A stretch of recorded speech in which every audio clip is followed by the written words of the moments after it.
Coucou tout le monde et bienvenue sur Amel et ses robots. Aujourd'hui une délicieuse recette d'un tagine à la kefta et aux œufs. Je peux vous dire qu'on va se régaler. La recette dure environ 25 minutes grâce à notre cookéo. C'est super rapide, super facile et c'est surtout extrêmement bon. Place à la recette. Pour les ingrédients, vous aurez besoin d'un mélange d'huile et de beurre, de 40 g d'huile d'olive, de 2 belles tomates, 2 oignons ici rouges mais vous pouvez en mettre des blancs, 4 gousses d'ail, 300 g de viande hachée, 40 g de chapelure, 2 cuillères à soupe de mélange persil coriandre. Pour les épices, on a 1 cuillère à café de sel, de paprika, de cumin et de gingembre. Et on a 1/3 de cuillère à café de curcuma et de poivre, ici pour la viande hachée. Et pour la sauce, on aura la même chose en y ajoutant 1 cuillère à café de concentré de tomate. Je vais commencer par assaisonner ma viande hachée. Donc je vais mettre la moitié de mon huile d'olive, soit 20 g.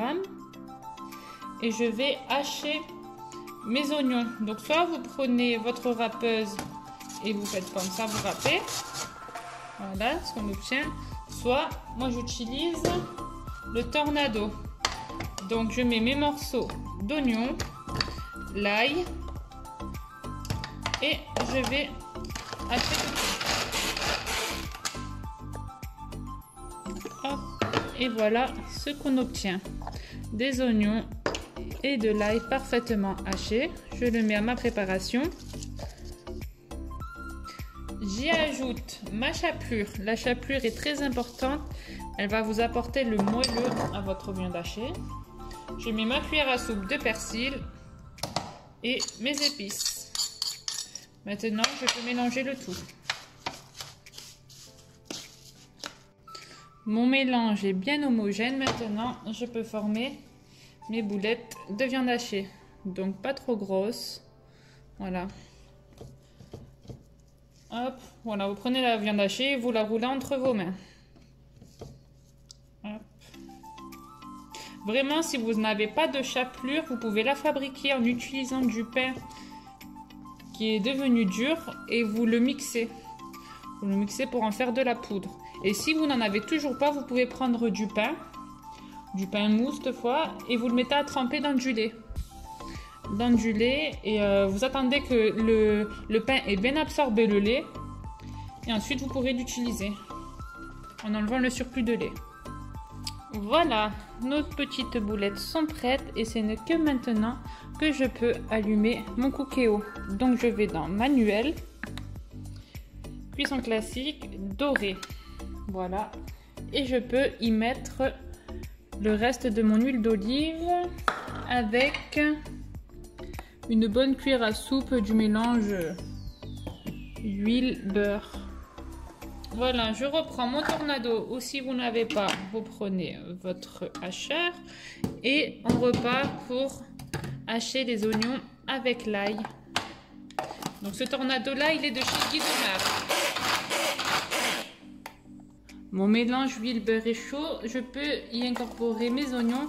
Donc les oignons, vous les hachez le plus finement possible, hein. On essaye d'avoir quelque chose de puré. Voilà. Et j'y ajoute mes épices avec le concentré de tomate. Voilà. J'aime bien ajouter mes épices en tout début. Je trouve que le fait de les cuire un peu, ça leur fait sortir encore plus leur saveur. Et en attendant, je vais hacher mes tomates. Pareil. On veut essayer d'avoir quelque chose de puré, hein. Donc vous allez avoir du liquide, c'est normal. Et voilà, notre coulis de tomates est prêt. Si vous n'avez pas de tomates, vous pouvez utiliser un coulis déjà tout prêt. Hop là, mes oignons sont bien revenus. Vous voyez, ça commence à adhérer un peu. Donc là, je peux y verser mon coulis de tomates maison. Hop. On remélange bien pour tout bien incorporer. Et là, j'ajoute aussi mon persil haché. Et j'ai oublié de le dire, mais je prends aussi un verre d'eau de thé froid. Et voilà. Je suis toujours en mode doré. Je vais mélanger encore un petit peu pour tout bien incorporer. Et je vais fermer le cookéo, juste le couvercle. Je ne ferme pas tout. Voilà, je le laisse fermer et on va laisser mijoter tout ça. Voilà, on avait mis notre coulis à 4. Là, il est 14, donc on est à 10 minutes de cuisson. Vous voyez la sauce. Bon, elle chauffe encore. Mais il y a une pellicule fine qui se forme sur les côtés, transparente. Ça veut dire que votre sauce tomate est prête. Vous voyez, quand vous bougez, on a la sauce qui s'est évaporée. Donc maintenant, vous pouvez incorporer vos boulettes de kefta. Et surtout, n'oubliez pas de goûter votre sauce.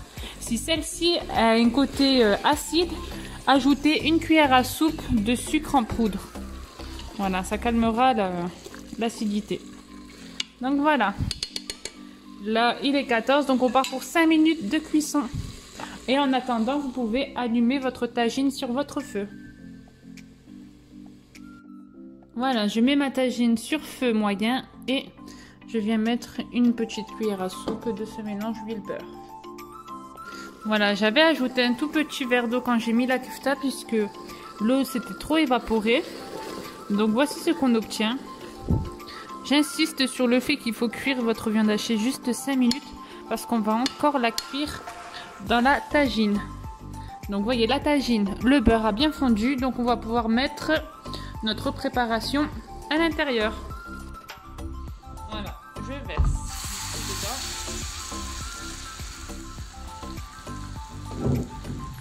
et j'étale le tout. Voilà. Vous voyez, nos boulettes se tiennent. Là, ce que vous voyez, c'est de la tomate et des oignons hachés. Mais nos boulettes se tiennent parfaitement grâce à cette superbe marinade. Voilà. On va laisser encore réchauffer un petit peu ici. Voilà, je vais vous montrer une boulette parfaitement cuite. Vous voyez, elles se tiennent bien. Ça, c'est juste la sauce. Hop, on la coupe et on regarde l'intérieur. S'il est rouge, c'est que c'est pas cuit. Là, vous voyez, c'est très bien cuit. Maintenant, je viens casser mes œufs sur le dessus.